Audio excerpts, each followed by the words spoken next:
Today we have here Jose. Is that pronounced well? I hope so. Welcome. I'm really happy to have him here because I follow him for quite a long time. And when I did my challenge video, he followed me back. I was so happy. Also, before I forget this, let me say this, that without knowing me, he sent me a 5 minutes video to set Calendly last night. And it was so helpful. I was shocked that the people that doesn't know you send you a 5 minutes video, and that helped me a lot. So thank you, Jose. Welcome, and how are you? I'm great, Francesco. By the way, I want to know how I can pronounce your last name. Is it Ciulla? Ciulla. No. How do you pronounce your last name? Roma is Rome. Is my city. Just Ciulla. So Francesco Ciulla. Yeah. And you are Jose. Oh, you Rosado. know Ciulla in Spanish here in Dominican Republic means like cool, but in Mexico it means something else. I'll tell you after the podcast because I don't want to. I know that. I know that. And even in Italy is not the best word. I think we'll keep laughing for like half an hour.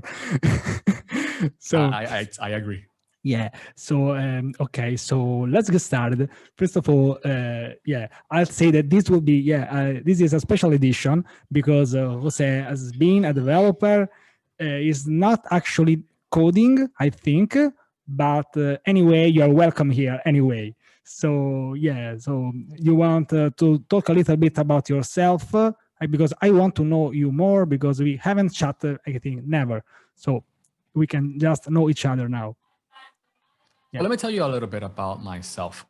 For the last 10, 12 years, I was a web designer. I'm not designing anymore. I had my last client like a month ago, and I promised myself I won't design more websites.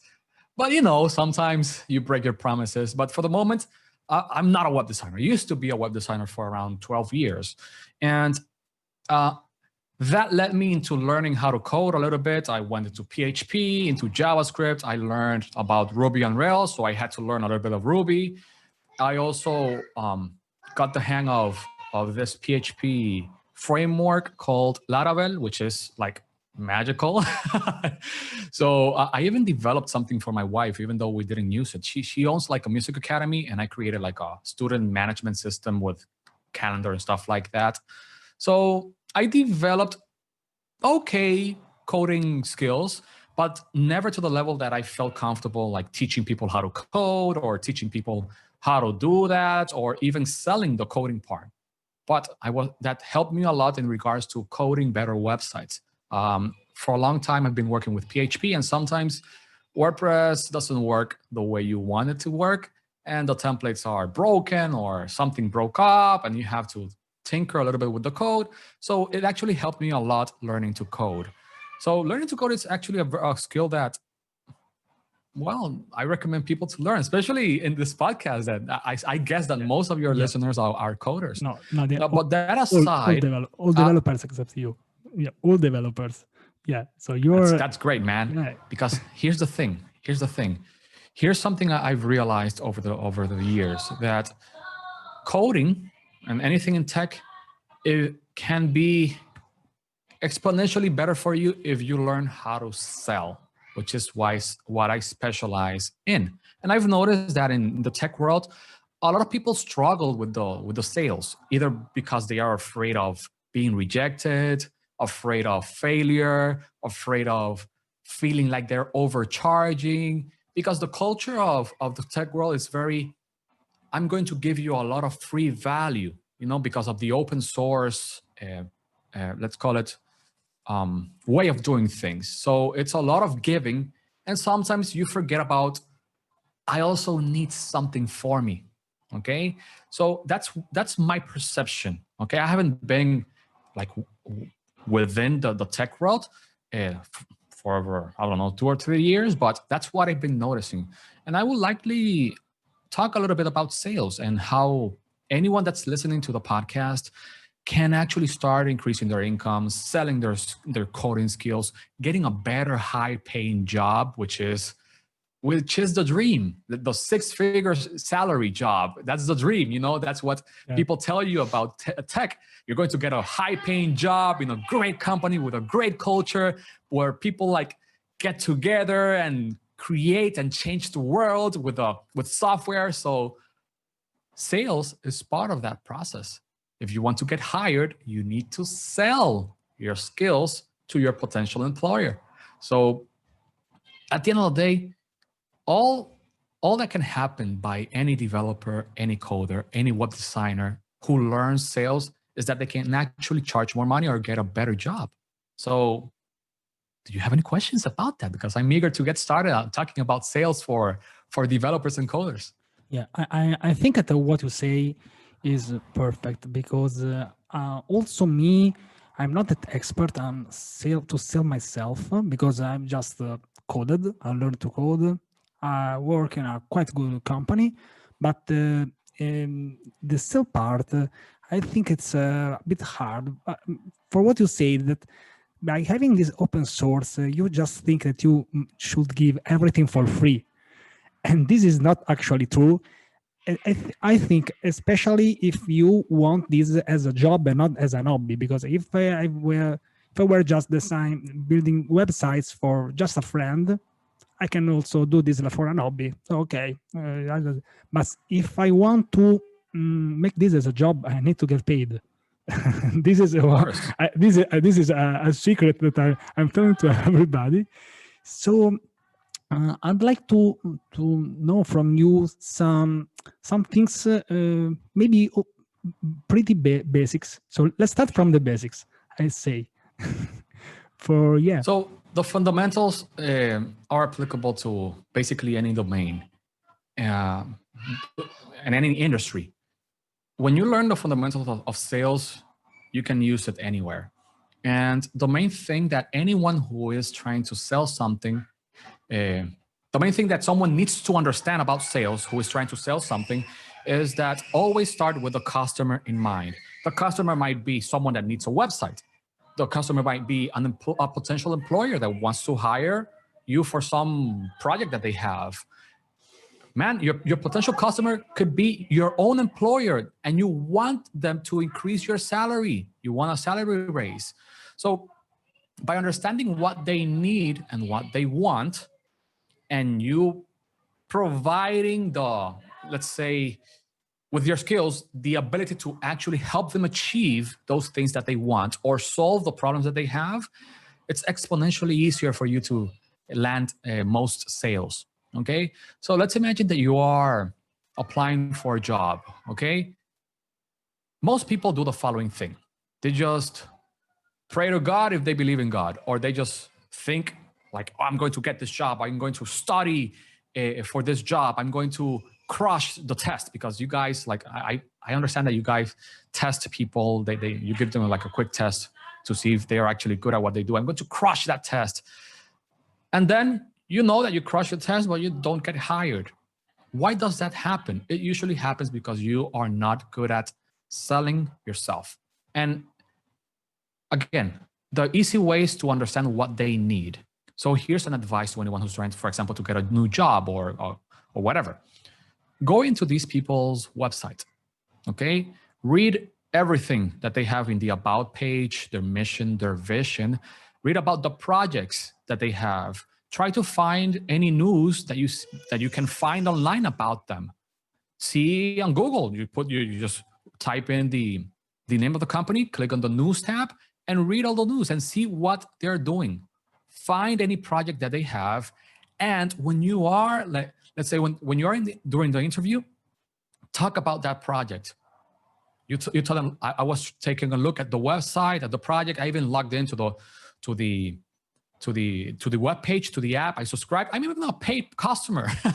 I bought a 30-day just to see how it works. And here are some ideas I have that can potentially make the software better. Bam, bam, bam, bam, bam, bam. You lay down your case and you tell them what you think about that. You just got your job because you provided value okay? Even if you're not getting paid at the moment because you're trying to get hired. So by providing a solution or a potential solution or ideas to the problems or the whatever they have, you increase your chances of getting hired in this case. And that is part of the sale, because you understand that what they need is a better app, an app that loads faster, an app that looks better, an app that actually does what it promised it does, and making the app more efficient. And if you can show them a path to make this happen during the interview, or at least some kind of ideas to make that happen, you're surely getting that job. Why? Because most people don't even do that. They just go to the job and try to pass the test and talk a little bit about their previous experience. But what's in for the employer? It's not about you. Nobody cares about you. People only care about what you can do for them, especially in a workplace. If you're bad at what you do, you're going to get fired. But if you're providing value, if you're working so well that, well, you justify your salary, you rarely get fired. It might happen, but it usually doesn't. Okay, so that is the fundamental of sales: understanding what the other part, the client, even your friends, your spouses, your enemies, understanding what they want, and if you give it to them, man, you just increase your potential of getting any sale. Of course, this is not an absolute thing. It's not 100% guaranteed, but increasing your chances of 10, 20, 30%, it's a lot. It's a lot. So that's how you get started. The same way, the same thing works if you're selling, let's say, a website. What does the potential client need? Does he need a website to generate leads? Does he need a website to get more email subscribers? Does he need a website to have like a video gallery of all his podcasts or his teachings or his YouTube videos? Does the person need a way to upload the podcast onto the website? If you can provide a solution to these needs, you're surely going to get the contract. And that's the way it is. By understanding the client, by understanding the prospect, you increase your chances of making and closing the sale. Same thing happens if you want to get married with someone. What do you can it's the same thing when you're trying to talk to the potential woman or guy that you want to marry. You're providing something that they need. You take the person to a date, you take them to a around the world trip or whatever, if you can afford it. You're giving them that. You're caring for them. You're treating them well. You're talking to them, in a good manner. You're looking at them at the eye and making them feel good inside. So that's sales applies to any domain: love, relationships, health, wealth, relationships, jobs, job interviews, selling websites, selling your coding skills, selling your developing skills, selling whatever you need. Man, if you are someone that creates like networks and stuff like that, the same thing applies. What does someone that needs a network need? Well, they need the network to rarely fail. They need all the cables to be organized. They need this to be done by yesterday. So if you can provide that solution within the budget, under budget, and deliver on the deadline that you promised, you will never be broke. And of course, if you are like a social media influencers, for example, we are trying to be, we are influencing people. So in some way or another, we are social media influencers. How do you get people to follow you? Well, first you need to understand, what do they need? If you are in the tech domain, what do people need? They need resources to learn how to code. They need resources to get jobs. They need resources for open source code. They need resources to make their websites load faster and their apps work more efficiently. They want to learn more about that skills that makes them who they are. So same thing applies for social media. if you provide that value, that upfront value, even in the free version, just tweets or videos or podcasts, just like this, you make it so much simpler for people to say, I'm going to buy this from this person. And the first step is by them clicking the follow button. And then they start understanding what's all about. They start learning from you.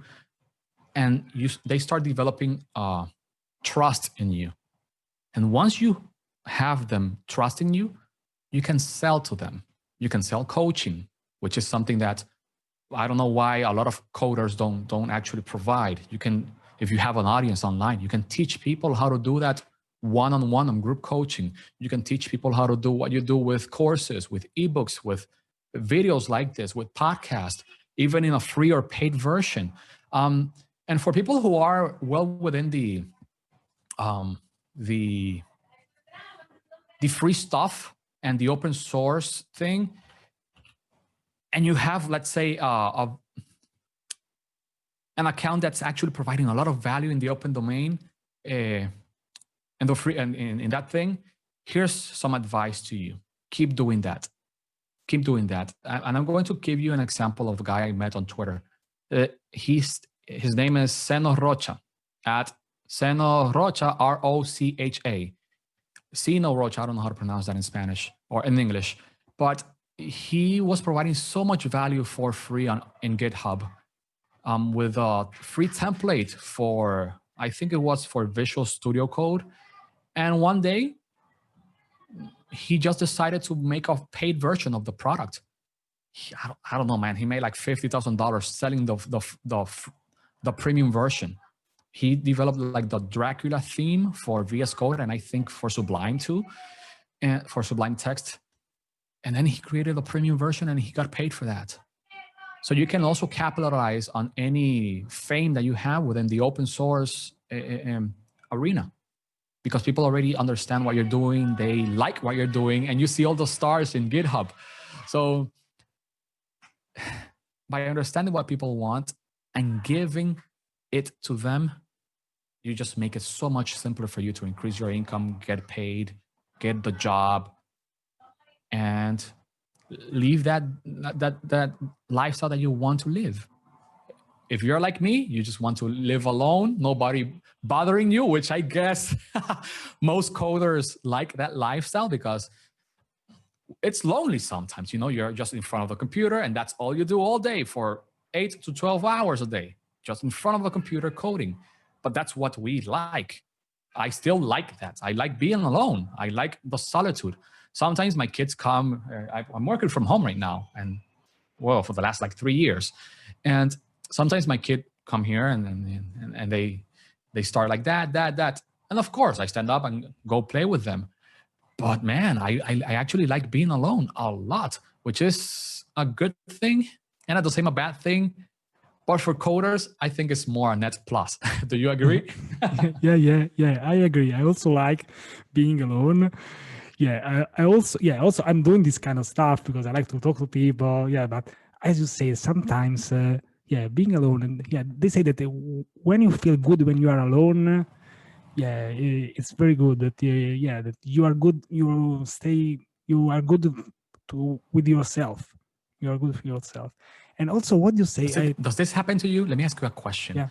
Do you prefer to talk with people over these kind of mediums, or do you prefer to talk with people like one-on-one and like in person? I actually prefer this than in person. Okay, I prefer. For me, the answer is easy because 2 weeks before 2 weeks ago, I never did this. So I'll just say to you that I just talk with in person. Because I've been a volleyball coach for like 20 years. So I've talked with many people one-on-one. Oh, you played volleyball?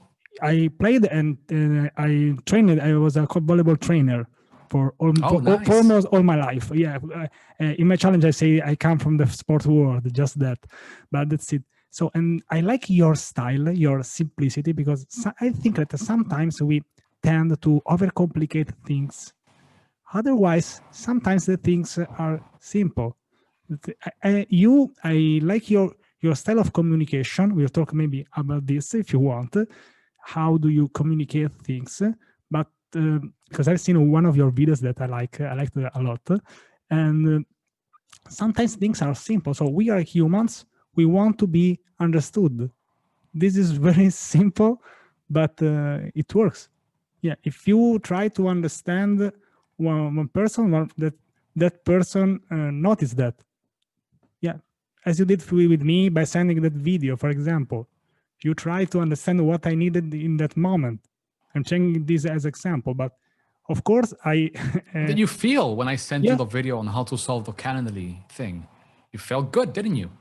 Of course, and this gave a great impression on me. So it was 5 minutes for you. Thank you again.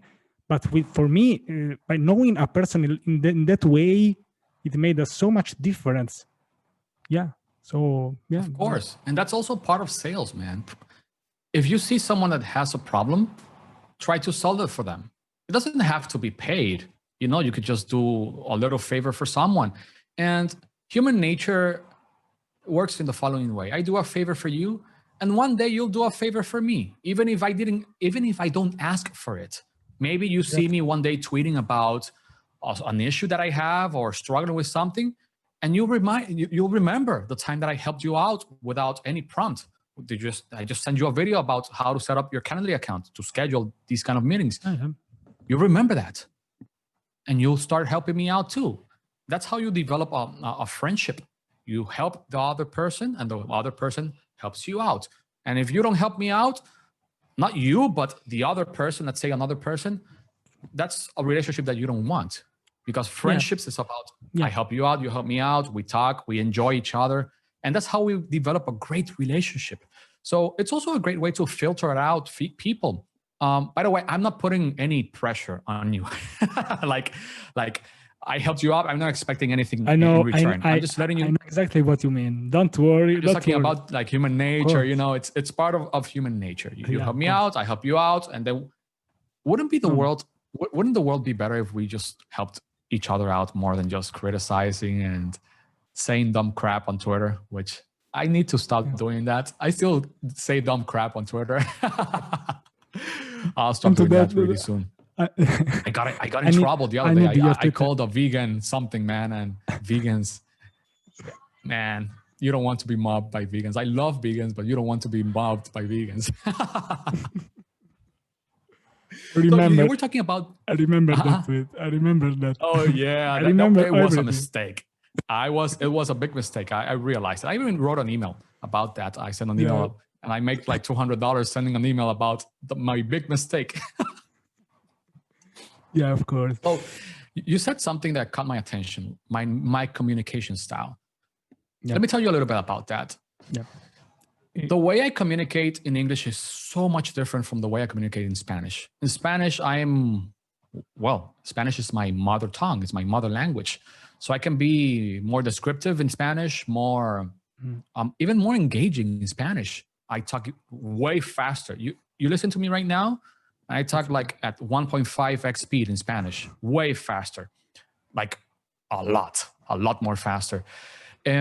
But in English, I'm still struggling to communicate in a faster way, in a more precise way, using more colorful language, that's my dream, being able to use colorful language. And I'm not talking about bad words. I'm talking about, I don't know if you heard about Joe Rogan, the podcaster that also does MMA.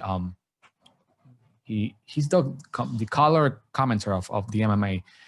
The way he speaks is colorful. He uses cool words. He describes things in a very visual way. And that's the thing that I'm lacking in English. But here's the thing. Since I'm using very simple language, it's so much simpler for people to understand what I'm saying. And I've noticed that the simpler the language that I use, the more people follow me, the more people like my content, the more people understand what I'm saying. So even though I'm talking about things that has been said by many other people eons ago, I'm saying it in a way that's so simple to understand that people find value in it.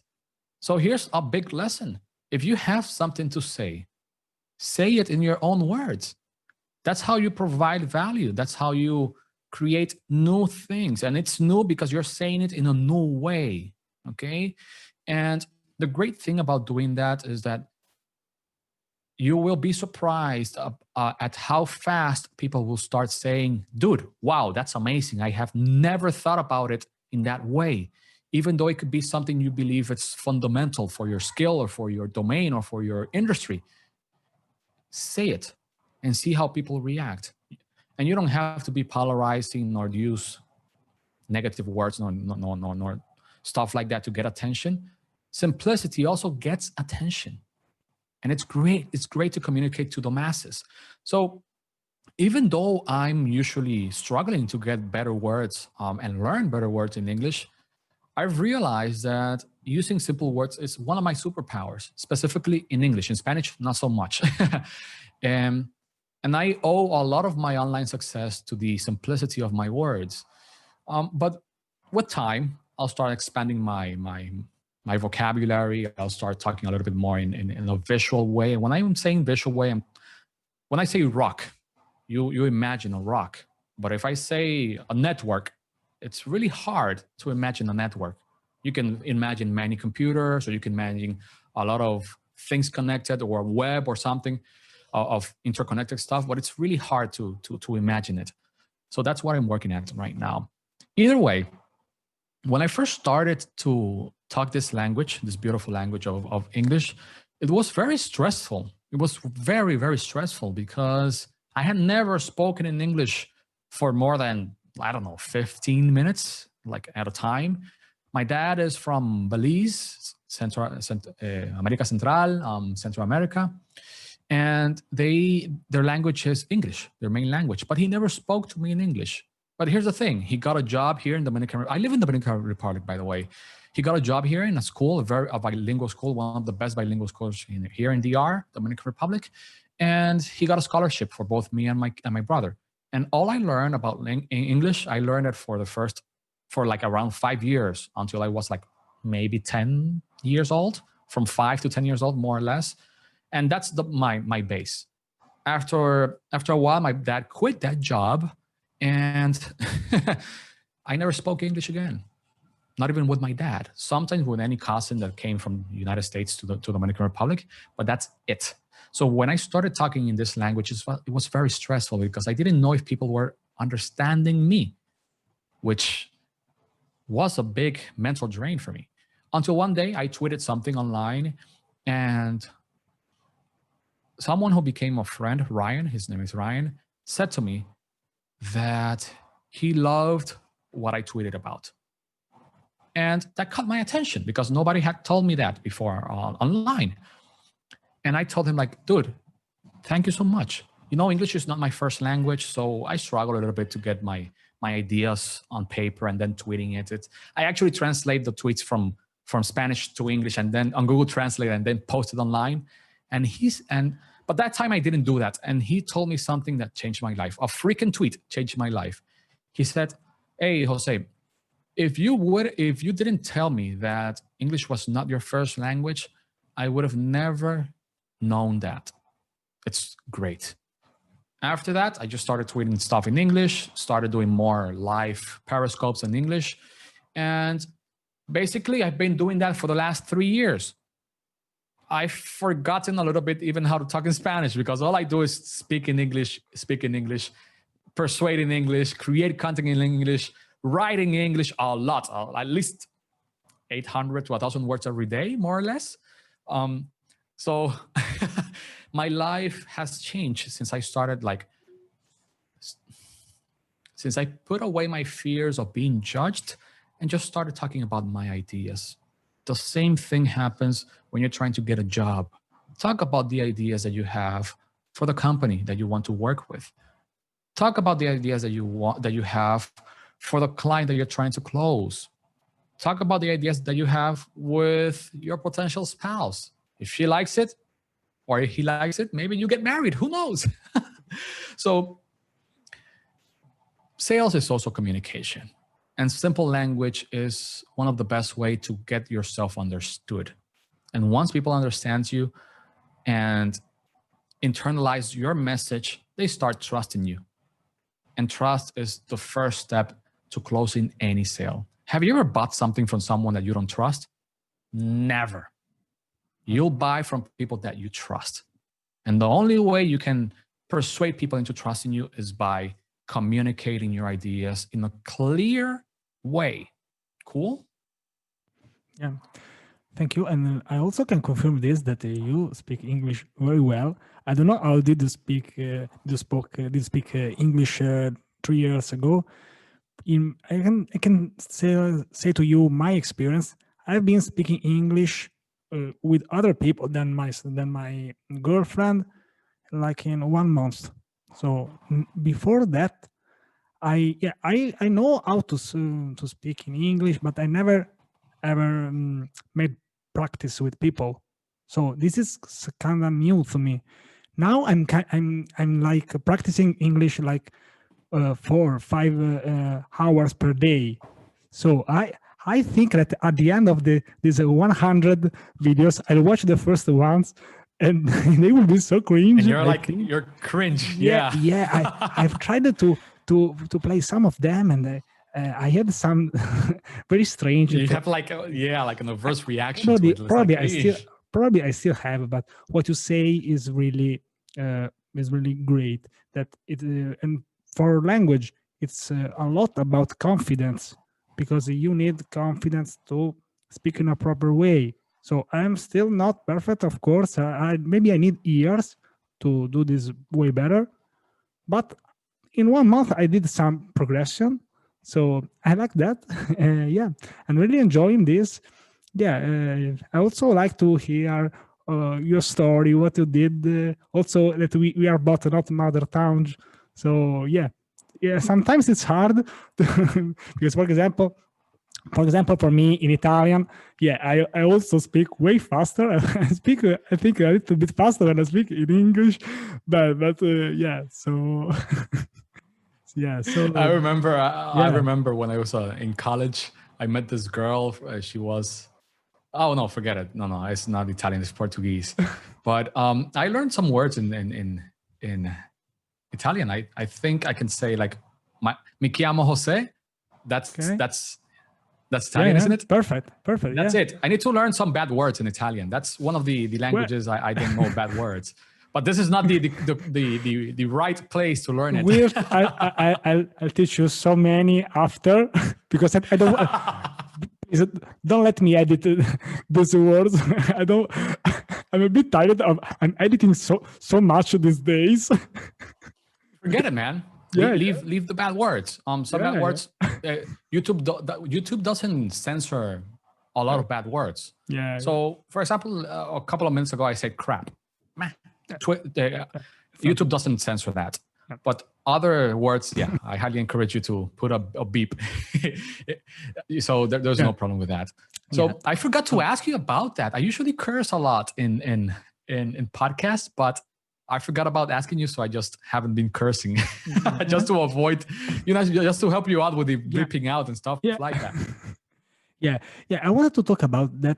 You made a video that I liked a lot about communication. You made 2 versions of yourself, like the one person talking like this, and the other one. Oh yeah, this. I love that. Can you do this again, or maybe talk about that, because I think this is something very interesting. The way of communication, maybe even, and here also the fundamentals. But maybe, because I think they could be useful also to me. Please don't watch my first videos. Please don't do that.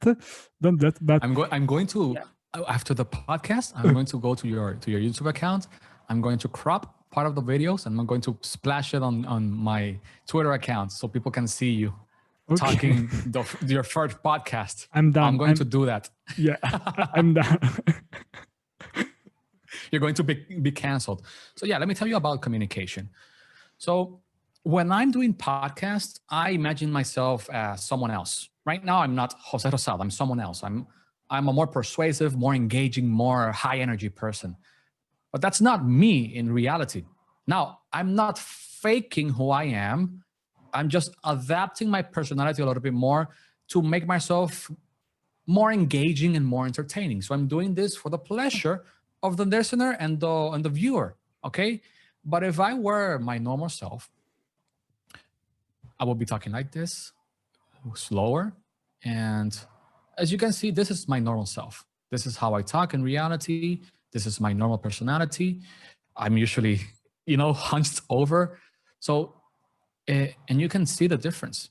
You can even hear the difference, even in the way I'm looking at the camera. I don't have the big smile or the little, the little thing that when you smile here, those little wrinkles that you get around the eyes, on the sides of the eyes.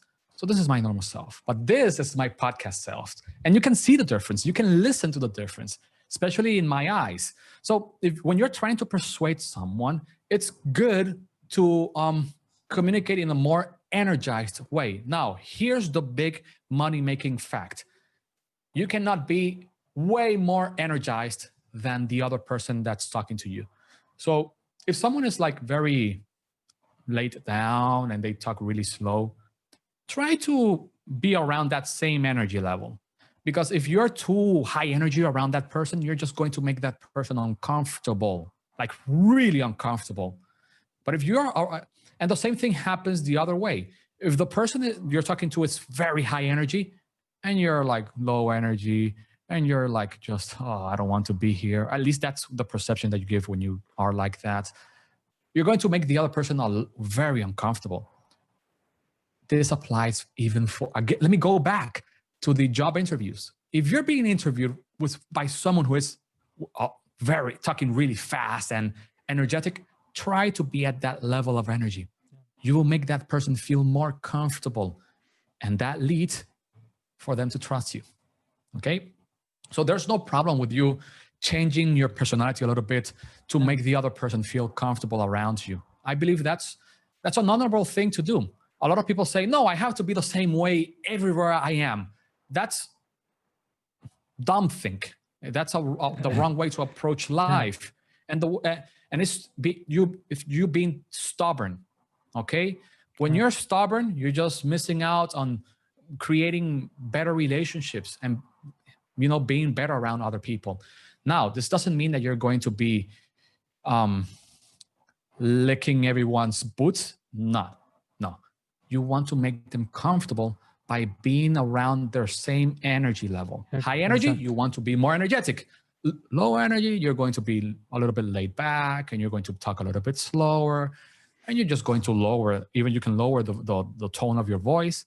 You can hear it now. I'm talking a little bit lower, which I think it sounds better for the audio, but it's not as entertaining when I'm talking at a higher pitch. So these are some of the stuff that I've learned throughout the years in regards to persuasion. And this applies perfectly for podcasts and for videos.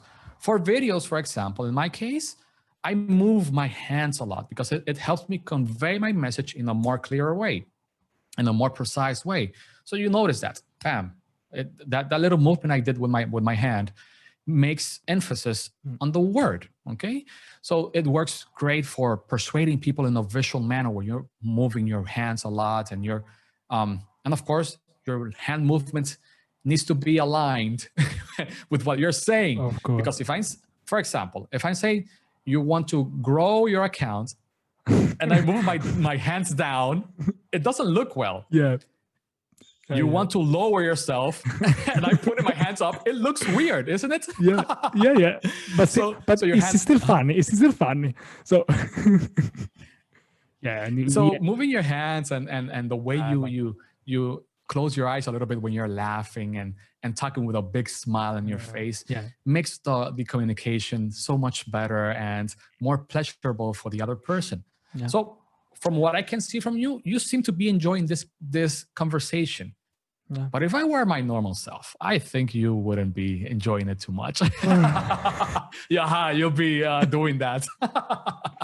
Yeah, I think that I need to learn a lot in this field, a lot, and I mean a lot. But yeah, and I think what you say is correct, that we are like on stage. I don't think that the musicians, when they are on stage, when they are live, I don't think that they are like that 24/7. They can't. No, I was a musician. I know. A human being, even Madonna, can't act like that. They are not the same. They are on stage, they are doing this, as you said, to entertain people. I need to learn this because it's something that is not in I've never done. I could do, I think. I also would like to see the differences. Maybe in 1 year, I'll come, I'll watch again my videos, and and I also see the difference, because this is something that I need to learn. But one thing that, for example, I like a lot for my, let's call them old videos, even if they're just 2 weeks old. I already call them old. Yeah, but yeah, because I really see a difference. It's like when you go to the gym. When you go to the gym, the first 2 weeks, 3 weeks, they are really good because you get better way faster. Do you understand me? Yeah, man. Yeah. You go to the gym and in 3 months, you're like huge. But after those 3 months, you're like, wait, I'm not growing. What's happening? So the first couple of months when you're doing anything new, the progress is so much faster. I would know. I wrote a book about fast skill acquisition, and we can talk about that because that's a great skill to have if you are a developer. Imagine learning a new framework or a new programming language in half the time. That's a great thing we could talk about if you want to. Yeah, you can talk about that. Yeah, and as you said, and I also see the UR training box now. I'm following this path because I love. The perfect people for me are the one which are developers, or maybe you are an exception on that, and they also they post something on training. I love that thing. Yeah, that's it. So but you make so many things. I don't know if you have the time, and we need this 3 hours long to talk about all things you say. So, okay, so let's talk about this book. Is this a book? Yeah, I wrote a book. I cannot say the name because it has a bad word, but let's say it's You're Learning. Okay, that's the name of the book. The F word. F word, You're Learning. It's harder to promote in that way, but we'll put the link somewhere. In Twitter, it doesn't matter. But I won't say the word here because, out of respect of your podcast, but some people don't give a crap about that. So in your case, doesn't matter, man. I'll just respect your podcast in that way. So in this book, I talk about fast skill acquisition. And fast skills acquisition is just like other skills. It is a skill. Learning faster is a skill, okay? And there are many ways you can use the ideas and the fundamentals and the principle of fast skill acquisition to learn more about your domain, more about your industry, more about coding, more about networking and sales. So let me give you an example of how I learned JavaScript. So I'm going to... Years ago, I'm talking about like 7 years ago, I decided I wanted to learn JavaScript. It was a little bit longer. It was like 10 years ago. I don't know, man. And I had no idea how to learn it. I graduated. I'm a graphic designer that learned web design, that started using WordPress, and that found himself with a lot of PHP problems. So I had to learn PHP. And then I said, I also would like to learn JavaScript because, well, I can make... Back then, JavaScript was mostly used to make things move around. Today and age, man, you can code anything with JavaScript. So I decided to learn that. But I was struggling too much. I wasn't understanding. It was confusing, to say the least. So here's what I did. When you're learning anything new, the first thing you should do is look for the best resources. Okay, let's say the top 5 books. Okay, you don't have to buy it yet. Take a look at the table of content and start finding the patterns. Which are the things that these top 5 books are talking the most about? Usually, these are the fundamentals. And these are the things that you must learn by heart. The fundamentals, you need to understand it like no one else. Because if you don't do that, when you're getting into the nitty-gritty and you're getting into the details, you're going to struggle a lot. So that's the first step. Detecting which are the fundamentals and then learning it. After you find these fundamentals, well, you're going to buy a couple of books and you're going to read them. Okay, and if you're struggling to understand a concept, let's say you don't understand what's a variable, well, you could go to an online article and read what the hell is a variable? How do you say this? Variable? Is that how you say it? Una variable. That's how we say it in Spanish. Then you go to another resource to try to understand. Oh, it's just a tiny box to put information inside of it. Let's call it like that. I even think that's a better analogy for arrays. But for the moment, let's just say it's just a box, okay? So now you start understanding this thing about variables. Then you start talking about arrays. Then you start talking about objects. Then you start talking about, I don't know, object-oriented programming. And then everything start making a lot of confusion in your head. But if you get the fundamentals right, you'll start lowering that confusion and that level of stress and anxiety. Now, another thing you need to understand is that sometimes you need to memorize some stuff. What am I talking about? In coding, there are some keywords that you need to memorize. In JavaScript, var, the var, to create a variable, you need to memorize that. Okay, you need to memorize some of the crap that happens with JavaScript, because JavaScript is very permissible. It's very lenient. It's not like other programming language where if there's an error, everything breaks down. JavaScript is a little bit more flexible. Let's call it like that. Although I think the new version fixed that. If you tell it like to be strict, but then you proceed to start getting more into the details, okay? And then you start learning those things. Now, here's another tactic to learn anything faster. Try to create analogies for really hard to understand concepts. Let's go to the array. Well, a good analogy to understand what is an array, it could be, well, let's go to the variable. The variable is a little box where you can store information. An array could be like a bigger box with more boxes inside of it. So you can store more information in a sequenced manner. So let's call it like that in an array. Let's just say it like that.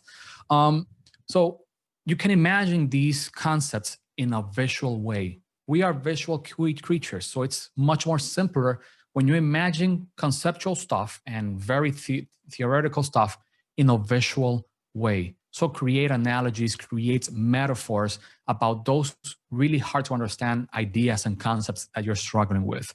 That's the fastest way to learn. That's the best way, in my opinion, to learn hard concepts. And you see it all over the place.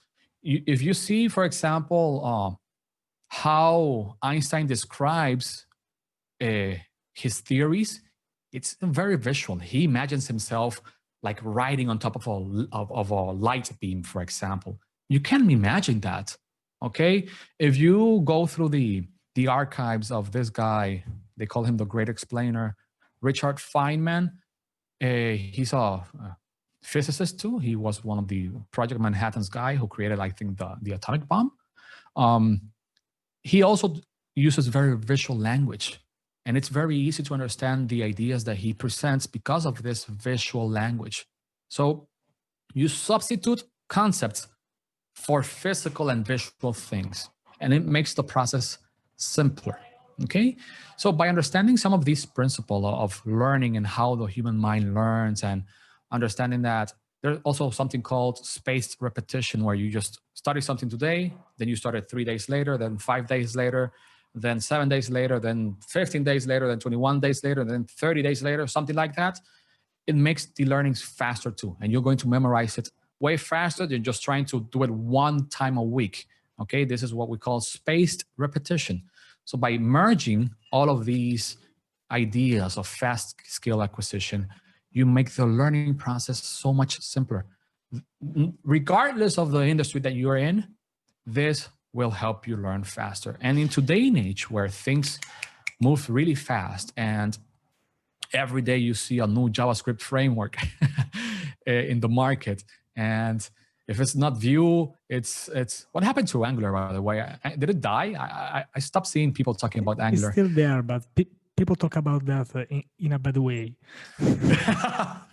Man, I remember that was a bad experience. And then I tried Vue, and it's a beauty, man. I remember Vue I worked with it for a while. It's just a beauty. Vue and Laravel works works very, very well together.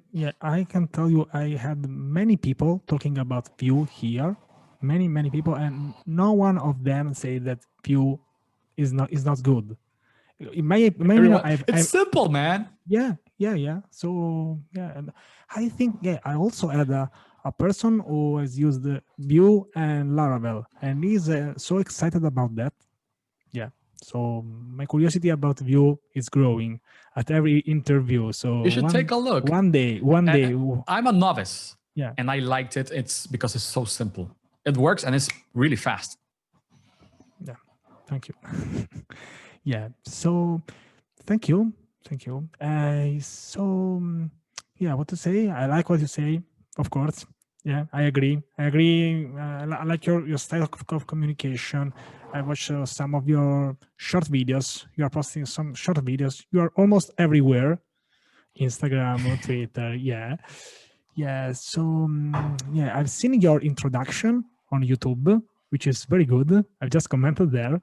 Please check my comment. Oh, thank you. I'll take a look at that. But and so what about all the socials that you use? Because you use a lot of socials. So which one is your favorite one? Which one do you use the most?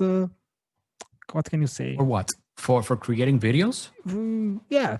For example, for creating videos, do you want to put something more on YouTube, yeah, man. Soon? So what's your plan? So in the future, I want to post more videos on YouTube, but for the moment, I'll stick to Instagram because I'm already hired like an agency to help me grow, and some people who are helping me out with the content. I provide them the content, and they like design the stuff and post my reels.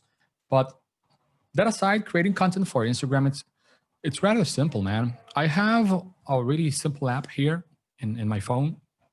It's called, let me search for it. Big Vue. VU. I think you can see it there. Let me see. Wow, screw it. Big Vue. BigVue.tv. VU. And I write the content and I just read it from the phone. So it's simpler. It's like a teleprompter. Okay. So it helps me so much with the content. Also, when I'm doing longer form content that I want to upload to YouTube or for a course or something like that, I have a real teleprompter. Like, let me show you. Here it is. This piece of hardware that you see here. Yeah. So I put the camera inside this thing, okay? And the phone. So cool, man. I just love it, man. Yeah, I put it there. Let me tell you this. I can't take this, but I have bought a teleprompter. It's over there. I can take down now, and I've never used that because I started making this sort of videos.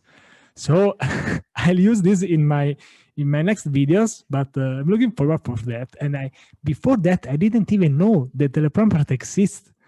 So maybe it's so helpful. You don't have to be like splitting stuff when you're after you record it. You just read it, and if you didn't say it correctly, you could just repeat it again, and then you just delete that short part. But you're more comfortable when you're doing that. And if you know how to read, that doesn't sound like you're reading. You're just doing easy work to upload content to any medium. I think there is nothing wrong in using a teleprompter. We are not cheating, but I think that by writing your message, you send exactly the message you want. Because if we speak freely, like we are speaking now, if we try to do this other 3 times, we say 3 times different words, and maybe we want to give value to our words. So I think that if our aim is to give a proper message, there is nothing wrong in writing it down. If it's our own, or if we totally agree with that message, all the presidents do that because they want to give a specific message. Yeah. It's different than speaking like we are speaking now. Now we are not using any teleprompter. I hope. I don't know if you're using that because you speak very well. I don't know if you're using now. Don't think so because it was there. But Let me tell you something about that. I realized that I'm not an entertainer. I'm not here to entertain anyone. If you are entertained, wow, I'm glad that you're entertained. But when I'm explaining something in a video, I'm not there to make you laugh. I'm not there to make you feel fuzzy inside. I'm there to help you learn.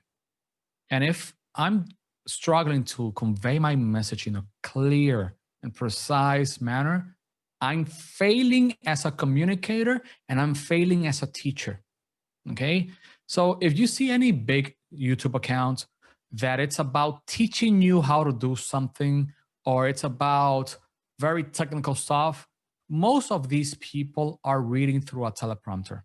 Okay. And for example, Linus Tech, I don't know if you've seen him. No. He's a huge account on YouTube. He uses a teleprompter, at least from the last time I saw him. He uses teleprompter. And you see when he does the bloopers, he's reading. Why do we do that? I want to convey my message. I want you to understand it. And I also want to save time. The teleprompter saves a lot of time. So the difference between teachers and people who are educating using videos and people who are using videos to entertain, it's that when you're entertaining, you can just wing it most of the times. Okay, you can just wing it. If you're just doing reaction videos or you're just talking to the camera about a funny story that happened to you, you can do that without even planning it. You just open your camera, you turn it on, and you talk. But if you're teaching, I highly encourage you to at least write down the core ideas of your message. And then if you have that ability of talking in a very coherent way without a lot of pauses in between, first, that's a superpower. And secondly, abuse that superpower. Really. I can do that in Spanish. In Spanish is so much simpler, man. I wish I could do it. Yeah. I'm at that point where I'm like forcing myself to try to recording videos from the camera without the teleprompter. But it's a struggle. It's a real struggle. But I'm willing to go through the pain of just repeating myself many times until I get it well, in order to become better at speaking this beautiful language of English. And I know that 1 year from now, I'll be able to do that faster, better, and the teleprompter can go to hell. Okay? So I think this is also good advice for you. I'm just talking it's an advice for myself, but I think it can also work for you. And if you go a little bit deeper, this also applies to tech. People tend to think that what they see on YouTube or what they see on Instagram or what they see on Twitter, it's just the something that one person did in one take. No, it usually takes a lot of effort and a lot of backstage time. I know that. In tech is the same thing. When you see this really great people explaining their ideas, creating courses, teaching people how to code or how to think like coders, they wrote a lot of those things down and they've been practicing that for a long time for you to be able to enjoy those videos, even though they might be winging it. Most times they aren't, but if you see that's a very coherent message, it's usually something that they're reading or that they practice or that they had like a million takes. Same thing for coding. You have to code every day. You have to program every day. You have to open VS Code, sit down for 2, 3, 4 hours a day, type in all of those codes, go to to Google and find the how to fix X or Y, C bug. What's the name of this page? I forgot where you find all the solutions to the bugs. I forgot the page, man. Stack Overflow. Stack Overflow. I say that. Yeah. You'll find the solutions. There's a meme about coding that coding is mostly being on Stack Overflow and Google finding a way to perform something for you to copy paste and just put that inside the code. Of course, it's a meme. It's not reality, but it's part of the coding process. Trying to see how other people fix that. Because sometimes someone did it. Someone did the job even more efficiently than you. Why not use that information that's available for free? For free and without any kind of risk of getting sued. That's a great thing about open source. You can use it. Yeah. Without getting sued. Of course, you give them credit, but man, I love that community aspect of the tech world. That part of the open source, and I'm going to give and provide a lot of value. Now that I'm spending a lot of time in marketing, I've noticed that if you take that approach of the open source way for marketing, it helps you a lot to get your message across and to reach more people. A lot of I've talked with many people that say like, no, I don't want to teach that because they'll steal my idea. Inside my head, I'm like, you're being dumb. That's a dumb way to think. When you're talking about your ideas, you're positioning yourself as the expert. And you want that. You want to make people perceive you as an expert. So if you're thinking about growing any kind of brand or any kind of online influence, start talking about your ideas. It will be crappy at first, yes, but do it. And also by explaining your idea to other people, you get a better understanding of what you want. You get feedbacks. Like, for example, I can tell you an idea, and you say, "Oh, but this doesn't work because X, Y, Z," and maybe I can realize that maybe I'm doing something wrong, or maybe you can give some advice. Maybe because if I know my idea by talking with my idea with you, I don't think that you will gonna steal that. But because I am the expert, I know that I am the one. If it's my idea, it's hard to steal that for me. It's because by getting the feedbacks from you, I think it's way it's easier that you help me and not that I give you my idea. This is how open source works. Yeah, that's it. Think about that. Think about that for a second. All of these people that are writing books are teaching you how to do something for free. Wouldn't you buy from them one day just because of all the free value? Let me give you a quick example about my own brand. I have a couple of free products that anyone that goes to my sales page will get it for free. Dude, some people actually pay me for the free product just to, I don't know, as a way to say thanks. Imagine getting $10, $20 for free for something that you created for people and that they can get for free. And even though they know it's free, they give you $10, $20. That to me, it's humbling and mind-blowing at the same time. I'm like, every time that happens, I'm like, dude, it's free. Why are you buying something that's free? And when I reach out to them, they usually tell me, it's just a way to say thank you for all the value that you provide for free. And I'm like, wow, thank you so much. And it just gives me that energy to keep providing that value and helping more people for free. And of course, that's one tiny part of the things I do. I also have my coaching, which I charge. It's not free. I also have my other services and my information products that are not free. But still, people purchase the free products. Think about that. And it's all because I just decided to put my fears of being judged inside a box, a metal box, then throwing that box into the ocean and forgetting about that. Yeah. That's all I did. That's all I did. I'm not saying no ideas. I'm not talking about mind-blowing well, it's sometimes life-changing for some people. But for me, it's not life-changing anymore. I'm not talking about something that was recently invented or that I invented. I'm talking about the ideas that I learned throughout my journey, and I'm talking it through the way that I've been able to use those ideas to better my lifestyle. And people enjoy that. And that makes those ideas in some form or another new. Even though the fundamentals rarely change, but if you know them well and you present them with your own voice and in your own way, it feels like new. And that's more than enough to grow any kind of brand or provide value online. Or again, if you're in a position that you want to get hired by someone, you don't have to tell them anything new. You could just tell them what you know they need, which is what we talked about at least some like 30 minutes ago about what to do when you're going to a job interview. Yeah, I like the part, for example, on your intro in your YouTube channel about being authentic. I love that part.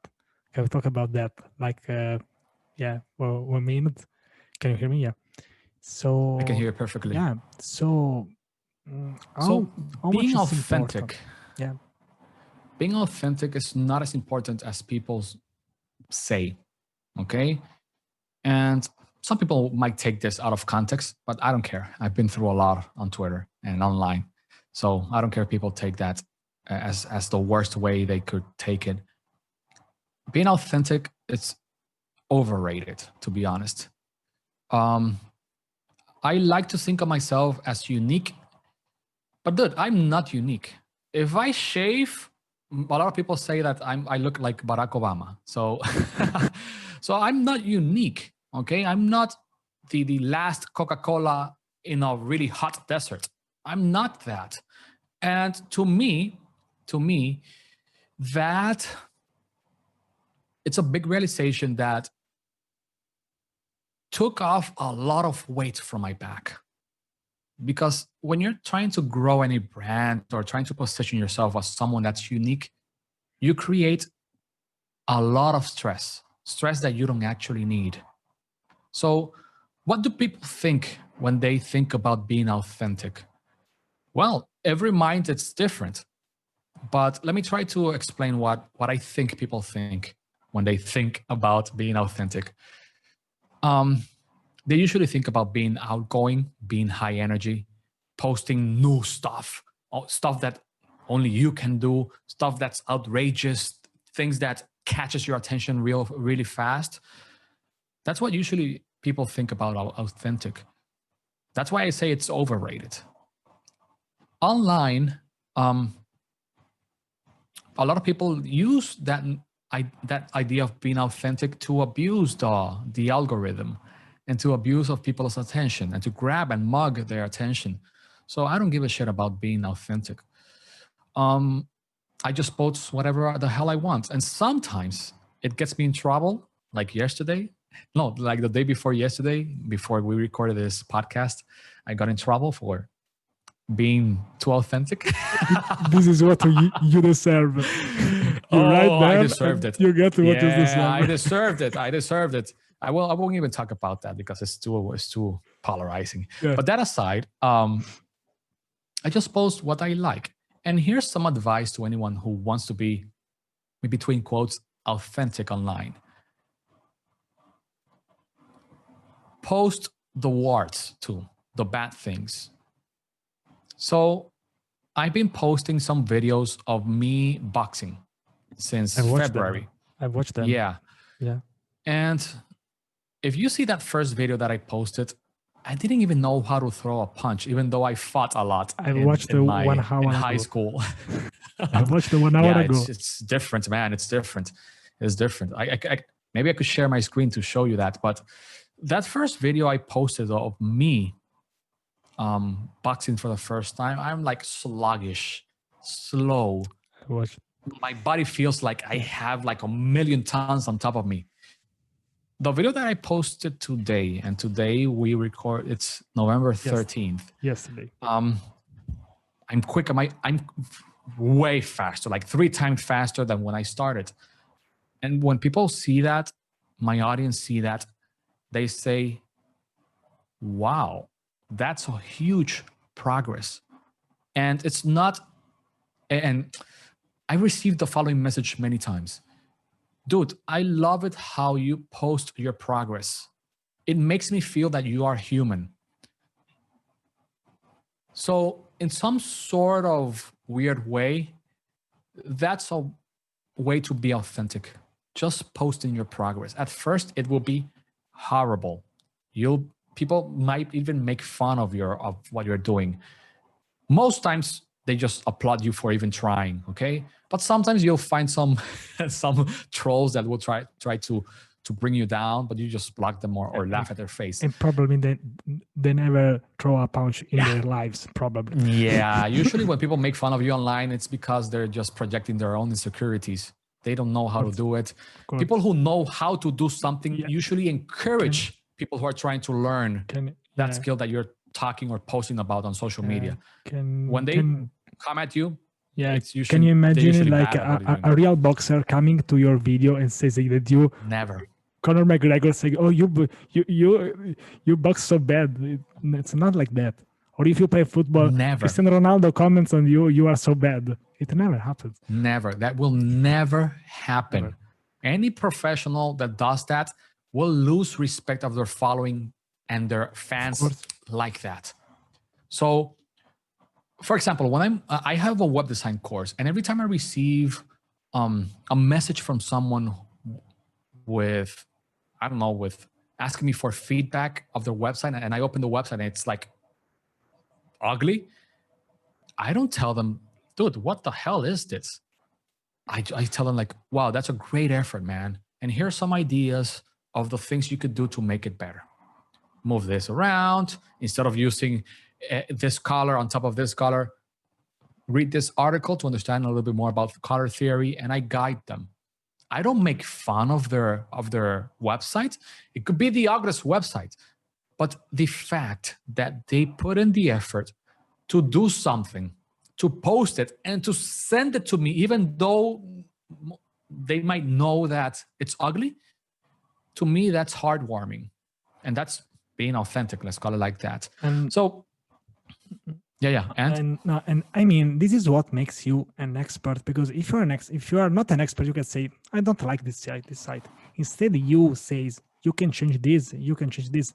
It's like when you are teaching, like I were teaching. When you can teach to someone, you just don't say, oh, you are so bad, and that's all.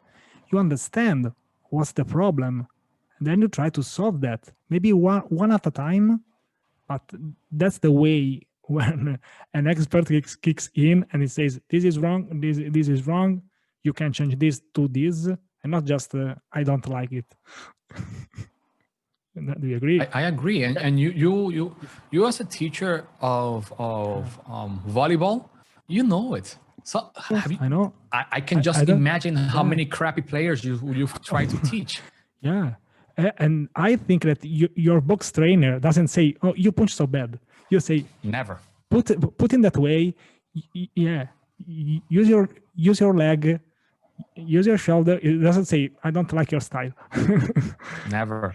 Yeah. Never. That's how he's very, very encouraging. And he's always telling me like, okay, now it's time, do it slowly. Yeah. And then start putting a little bit more speed to make it better, and to throw the punch better. Twist, move your hips a little bit more. Don't wiggle too much. Keep your guard up, your fist near your face, as if you're going like having a call. Mm-hmm. Always look the opponent like in the face, or at least keep watching their hands. Move a little bit more or move a little bit less. When you're going to throw a hook, I don't know, like also twist your body and then twist up too. Oh, so he's very encouraging, and that's something that you also find online when you are trying to grow any audience, or you start talking about what you're doing. I can assure you that for every hater that you get, or that makes fun of your progress, you'll get 100 people saying, good, do it, great. And you see it all the times. Let's see, it's a very simple example. When you see the body transformation, that someone who was like obese, and he went from obese to fit because that person just decided to, I don't know, to change their lifestyle. How do you feel when you watch those transformation videos? And what do you see on the comments? Most are encouraging messages and great job. Wow, amazing. How did you do that? Teach me. This is crazy. This is insane. And you'll find a couple of trolls, of course. But that's usually the tiny minority, the tiny minority. So any coder, developer that's listening to this podcast and that is trying to grow a personal brand or any kind of brand online, always remember the words that I'm going to tell you about. For every hater, you'll have 100 people that will love and that will encourage you to keep doing what you're doing. Because it takes courage to actually show your face and do what you're doing. Most of these online trolls, they don't show their faces. They might be teenagers, 15-year-old kids that are just bored at their house and they just want to make you feel bad because they want to be edgy. Who knows? Or maybe they're just like a 50-year-old guy that lives in their parents' basement. Who knows? You know, that's how I imagine my haters, by the way. Just an ugly man that lives in the basement and has nothing else to do that just troll me. That's how I imagine my haters. I don't have that many haters, but that's how I imagine them. Sometimes I invade them. They have so much free time. I envy that. Imagine having free time to hate on someone else's content. I don't have time. I've done that. Like I've hated on some people's content, but that's rare, like really rare. In the last 3 years that I've been doing on the online thing, maybe like 3 or 4 times I've made the mistake of hating on someone. And I usually regret it because it's not something I do in real life. In real life, like I don't go onto people's faces and like start yelling at them and telling them like, you suck, this is wrong, this is bad, you're wrong. I don't do that in real life, but online it's so much simpler. I try to avoid it. And I have a good record, maybe 4 or 5 times in the last 3 years. And all of them I usually regret it, man. Yeah. I remember something that to this day, I still get hate from this person. This guy posted something that caught my attention. And he was like taking a jab at a friend of mine on Twitter. And I replied to him in a it was not a good way. That was 2 years ago. Until this day, he's still tweeting crap about me. I shouldn't even have done that. There's no reason for me to jump into mobs online and stuff like that. But if you do it, well, try not to do it again. Yeah. Thanks for your honesty. I think that we are humans. We all had one bad day. We are maybe in a bad mood sometimes it can happen. There are some people who make this on a daily basis. That's totally different. But yeah, thanks for saying this, because I don't know, maybe I don't remember if I ever done this. If I've done this, I forgot about this. Yeah, so that's it. Yeah. Thank you. So thank you for being here. It's been really a pleasure to meet you in this way, in a different way. Yeah, Twitter sometimes it's a bit exhausting. It does all this chat all day long, the comments and the like and the retweet. Please retweet, retweet. Yeah, Twitter. Oh man, I've been tweeting almost every day for the last almost 3 years, and it's hard. It's hard, especially because you start forgetting. You start like trying to find new ideas, which is quite hard, to be honest. Yeah. But here's what I've noticed. Some ideas need to be repeated. And there's no issue with you repeating your the same message with different words. So for anyone who's struggling to grow their brand, just rephrase some of the stuff that you posted before, because some ideas are so good that they need to be repeated. That's all I can say. You'll find you'll find a pattern in some of my tweets. I usually talk about discipline. I talk about, I don't know, self-promotion. I talk about, what else? I talk productivity. And they're basically the same, they have the same like core message, but I'm telling the message in a different way. That's all you have to do. Yeah. That's all, without plagiarizing, by the way. Yeah, of course. Yeah, of course. Yeah, I also do this because maybe, for example, I've used Twitter in the last 6 months, I think, on 8 months, kind of a lot, let's say, during lockdown. And and for example, sometimes I take something that I said like 6 months ago, 8 months ago. It was a quite small account. Maybe I changed something. I changed the message a little bit, but it's always me. So I think that there's nothing wrong in repeating yourself. It's it's all, as you are saying the same story other time, like 6 months later. For me, there's no problem of that. If that message was good, yeah. Let me tell you something. Most of the podcasts that I go to, I just rephrase the things that I talked in the previous podcast. That's what I do, because I avoid talking about things that I don't know about, because if I do, you just think I'm dumb and you'll see me stutter and you'll see me taking long pauses. And this is not a medium to be experimenting, in my opinion. Okay. I'm not here experimenting. I'm here to let you know what I think about the topics that I feel comfortable talking about. Everything else, I still need to write about, which is a good thing. Write about it before talking about it. I remember reading something about Neil deGrasse Tyson. I think he said that every word that comes out of his mouth first came through his writing. So he wrote everything and then he felt comfortable talking about that. And he says that that's the secret behind his communication style.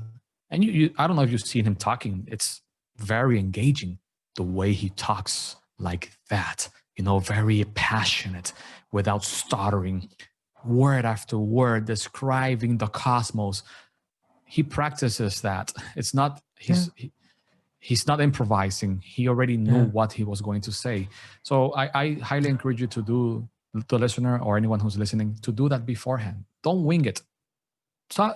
Write it down, clear out your thoughts, and then start talking about that online or any other place that makes you feel more comfortable, and people will also feel that you actually know what you're talking about. Yeah, I think that I'll take this hint. I'll try to do this. Then if you want to invite me in your podcast, I can, when I'll be ready, I'll text you, I'll use your currently, and I'll do that. So yeah, so giving me a little time, because I'm in the middle of this challenge, of this crazy challenge. But if you want me, I'll try to do this in this way. So structured in a good way. So it's something that, because maybe you want to pass a message to someone, you want to say that in the proper way. Yeah. So for me, there's nothing wrong with that. I'll try to make this, because for now I've never been a guest in any podcast. So maybe you could be the first one, because I've just started doing these kind of things, but I've never been a guest. So if you want, we can do this in the future. Whenever you're ready, man. You'll be the first interview I get, because I'm not doing more podcasts for myself. I'm trying to be more on other podcasts.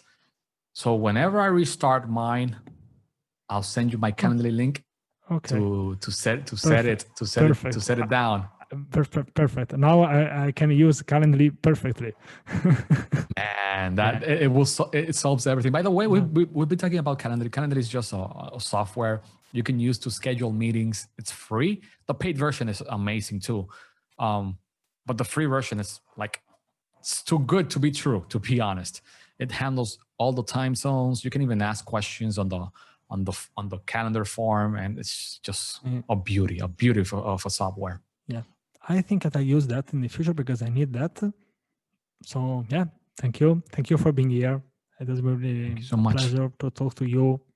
Yeah, that's it. So thank you so much for having me, Francesco. And to anyone who wants to find me online, you can find me on Instagram at Jose Rosado HQ, or on Twitter at Jose Rosado, or on my website, www.rosa.do. You can find a lot of content there, and be sure to subscribe to my newsletter if you want to learn a little bit more about sales. Yeah. So I'm already Francesco, subscribed. thank you so much for having me here. And do you have any last question? What would you want to say to, for example, to a developer who wants to communicate in a more proper way? So maybe just a last thing, because I think that, as you said, communications is a skill that developers lack mostly. I include myself in among them. So something very simple, and then we can say goodbye.